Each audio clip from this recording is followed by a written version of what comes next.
안녕하세요. 두 아이의 주 양육자이자 육아빠라는 활동명을 가진 정신과 전문의 정우열입니다. 오늘 주제는 부모의 정신건강지표 3가지입니다. 부모가 심리적으로 건강한 게 굉장히 중요하다는 생각을 많이 하는데요. 심리적으로 건강한지 아닌지를 판단할 수 있는 방법 3가지를 말씀드리겠습니다. 정신과는 다른 과랑 다른 점이 있는데요. 객관적인 검사 툴이 없다라는 거예요. 팔이 부러지면 엑스레이 검사를 하면은 정확하게 그곳이 나오고 진단이 가능하고, 내과적인 문제가 있으면 피 검사를 해서 정확하게 객관적으로 수치가 나오기도 하는데요. 정신과는 그런 게 없죠. 그러면 정신과 의사들은 사람의 심리적인 건강을 어떻게 판단할 수 있을까요? 그냥 감으로 찍을까요? 아니겠죠? 정신과 의사들은 3가지 기준을 가지고 사람을 잘 관찰하고 상담하고 진료를 봅니다. 그 3가지를 알려드릴게요. 우선 생각입니다. 한 개인이 가진 생각이 항상 일정할까요? 경험이 다들 있으시죠? 일정하지가 않다라는 거. 아이를 키우는 엄마분들이 가장 흔하게 경험하는 생각의 변화는 바로 남편에 대한 생각이죠. 남편뿐만이 아니라 아이에 대한 생각도 바뀌죠. 처음에는 아이가 그저 사랑스럽고 너무 예쁘기만 했는데 점점 아이가 역시 미워지는 경험도 합니다. 그리고 자기 자신에 대한 생각도 변화합니다. 생각이 크게 2가지 형태로 바뀌는데요. 부정적인 방향으로 치우치고 또 생각의 폭이 점점 편협해집니다. 어떤 모임에서 만난 어떤 엄마를 볼 때도 역시 굉장히 안 좋은 쪽으로, 부정적인 쪽으로 생각이 치우쳐지기도 하고 또 의심이 많이 들기도 하죠. 아까 한 그 말이 자꾸 곱씹어져서 생각되면서 혹시 나를 비난하기 위한 말은 아니었을까? 말에 뼈가 있는 건 아닐까? 이런 식으로 자꾸 의심하면서 부정적인 쪽으로 생각을 하게 되기도 하고요. 또 아이를 키우면서도 부정적인 생각의 변화를 많이 경험합니다. 아이가 하는 어떤 행동을 볼 때도 육아서적 같은 것 보면은 정상 발달이다, 그 과정이다 라고 분명히 써 있음에도 불구하고 그래도 우리 아이를 보면은 왠지 더 지나친 것 같고 이러다가 정말 큰일 날 것 같고 인생의 전체에 걸쳐서 큰 지장을 일으키게 될 것 같고 이런 식으로 생각이 굉장히 부정적이고 또 편협하게 흘러가게 됩니다. 일하는 엄마분들은 경험을 하실 텐데요. 이게 직장 생활에서도 역시 이어지죠.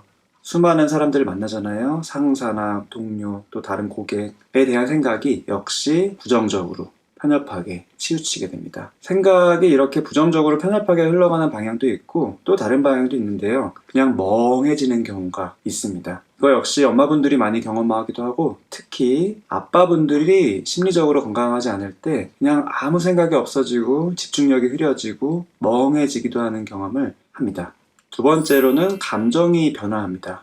당연히 사람은 감정이 계속 변화하겠죠. 희노애락의 감정을 어떤 상황이나 그날그날에 따라 느끼는 게 너무 당연하지만 문제는 그 기복이 너무 크고 조절하거나 통제하지 못하고 그런 게 너무 어려워지는 그 감정의 영향을 받아서 그 여파가 너무 오래 가는 거죠. 밤새도록 소위 이불킥을 하기도 하고 그런 감정 상태, 우울하거나 불안하거나 예민해지거나 짜증나거나 이런 상태로 아이를 돌볼 때는 역시 내가 머리로 생각하는 것과 다르게 그 감정 상태에 영향을 받아서 행동을 하게 되기도 합니다.